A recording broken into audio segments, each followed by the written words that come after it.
Bago ako naging B-Mobile member, dati akong OFW. Caregiver ako sa Israel ng almost 8 years. Pero bago pa ako napunta ng Israel, pumunta rin ako sa ibang bansa, sa ibang lugar.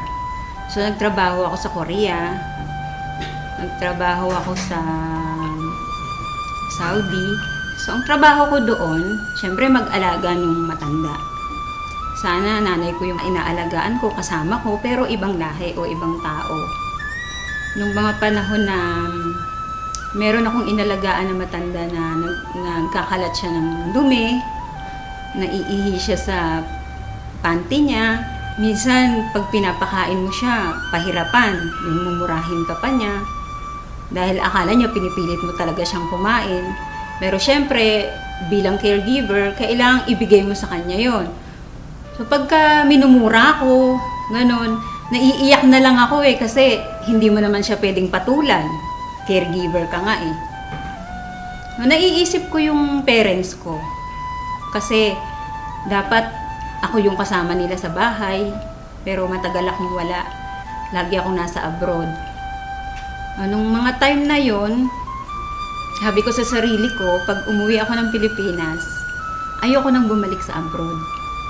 Kaya naghanap talaga ako ng opportunity na yung magi-stay na ako sa Pilipinas, yung hindi na ako aalis. Ayun, nakita ko nga si B-Mobile. Nung nag-grab ko to, nakita ko yung opportunity. Ang laki nung pinagbago sa buhay ko. Pinangako ko kasi sa sarili ko nga na ayoko na mag-abroad. Yung gusto ko makasama ko na yung family ko rito. Kasi syempre tumatanda na yung parents ko. Yun yung nag-push din sa akin para gawin ko si B-Mobile. Hindi kagaya nung nagtatrabaho ako as a caregiver, ginagawa ko lang yun kasi trabaho ko yun.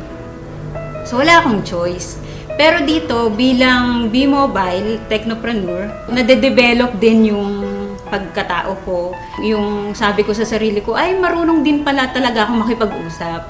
Yung isang pinagpapasalamat ko na nandito ako ngayon sa B-Mobile, yung nagkaroon ako ng time sa sarili ko, nakakapunta ako sa iba-ibang lugar. Kasi sabi ko noon, pumupunta ako ng abroad, pero ang Pilipinas hindi ko nalilibot. So ngayon nagagawa ko na siya. Napupuntahan ko na yung mga lugar na hindi ko napupuntahan noon dito sa Pilipinas. Sa mga OFW, huwag silang matakot na umuwi ng Pilipinas. Kasi noon nalulumo ako sa tuwing sasabihin nila sa akin na, di bali nang mamatay dito sa abroad kahit may gera. Ayaw namin umuwi kasi nandiyan kami sa Pilipinas. Ganun na ba talaga kahirap yung Pilipinas para ganun lang sabihin nila? Tapos yung kahit na malayo sila sa mga anak nila, sa pamilya nila, basta ang mindset nila, ang nasa isip nila, sa abroad lang nila mararanasan na magkaroon ng pera, na maibigay sa pamilya yung pangarap na gusto nila. Hindi ka palaging malakas.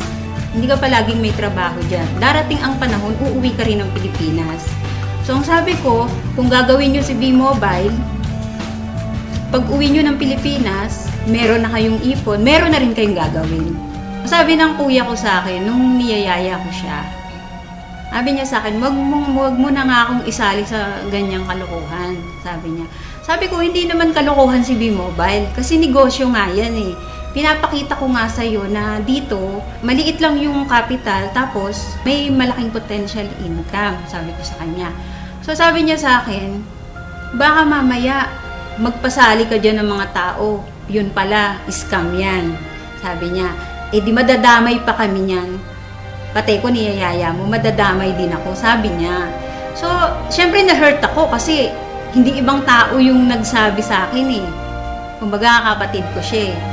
Anong time na yon, sabi ko sa kanya, sabi ko sa sarili ko, hindi ako titigil sa B-Mobile. Hindi ako titigil hanggat hindi ka naniniwala sa akin, hanggat hindi ka sumasali sa akin, at hanggat di ko napapatunayan sa'yo na totoo si B-Mobile. So good news, kasali na siya sa B-Mobile. Huwag kang titigil kung ano yung naumpisahan mo. Kasi gusto mo bang bumalik uli sa abroad? Gusto mo ba uling magtrabaho sa abroad? Bumalik sa dati. Yung lagi kong tinatandaan. Kasi nga, di ba sabi ko sa'yo, natatakot ako na bumalik uli sa abroad.